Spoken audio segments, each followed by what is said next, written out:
Здравейте, аз се казвам Милена. Родена съм в Самоков, но живея в София от...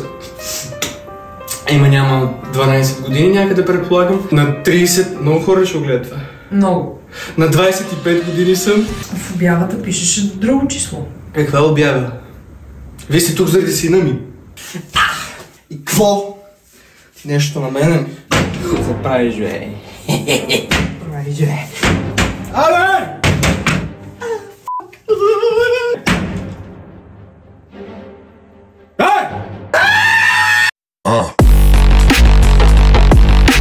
Ами той... Данчо е в резултат на... Данчо е в резултат на едно мое физическо сношение с тогавашния ми съпруг Петър.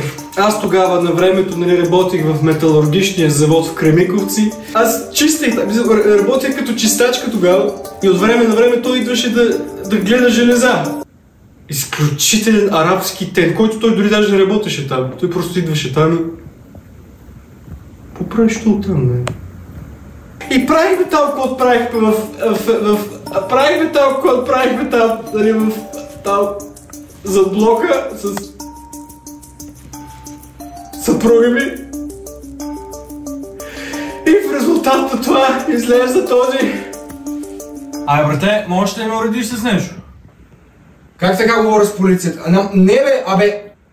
Аз съм си в нас. Не, ама върни на дилъра да се разбера с него. Вие после елате където се искате. Аз искам да се разбера с момчето.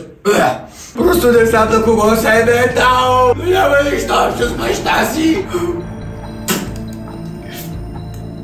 Понякога съм аз. Седях тук между 4 стени и си чудех какво да правя с този малумник. Мама ми не казваше: ти ще бъдеш проклета. Еми, проклета съм. Проклета съм. Какво да направя? Съм проклета съм.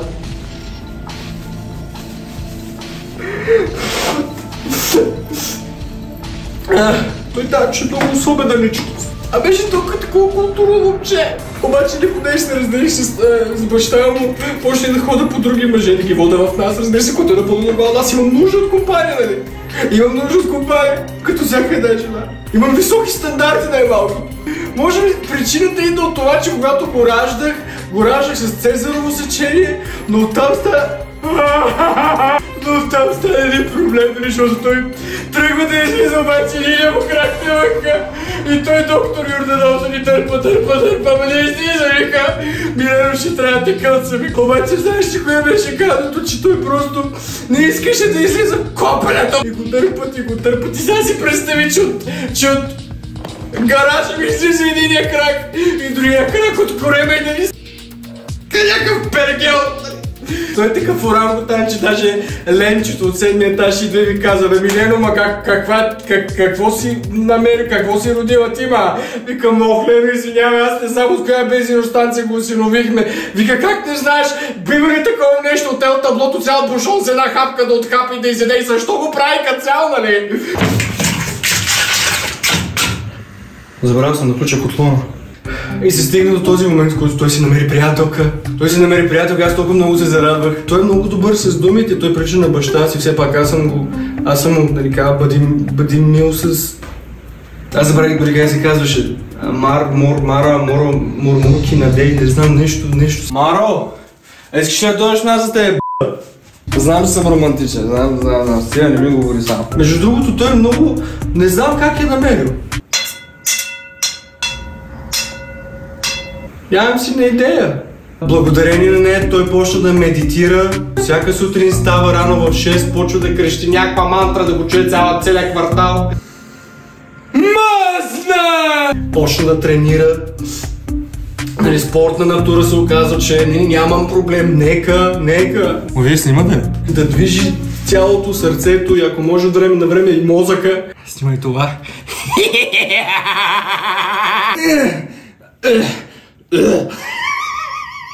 Тя го постегна го малко, направи го горе-долу, защото да е някакво адекватно същество и да не се срамувам чак толкова от него. Ние с Пепи си имахме една много така любима песен, на сватбата я пяхме.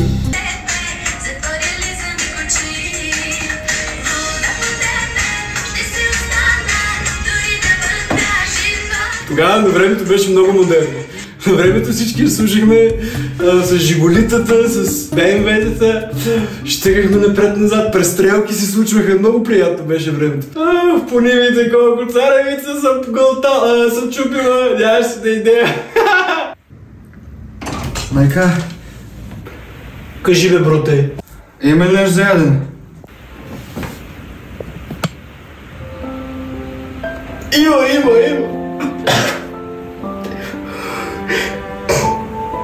Има. Има. Виж, там съм оставил едни телетели. В ходилник, отиди ги видиш.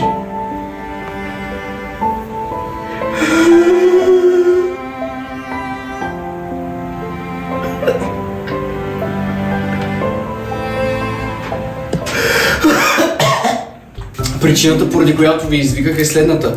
Оказва се, че има лечение за неговото зеленчуково състояние.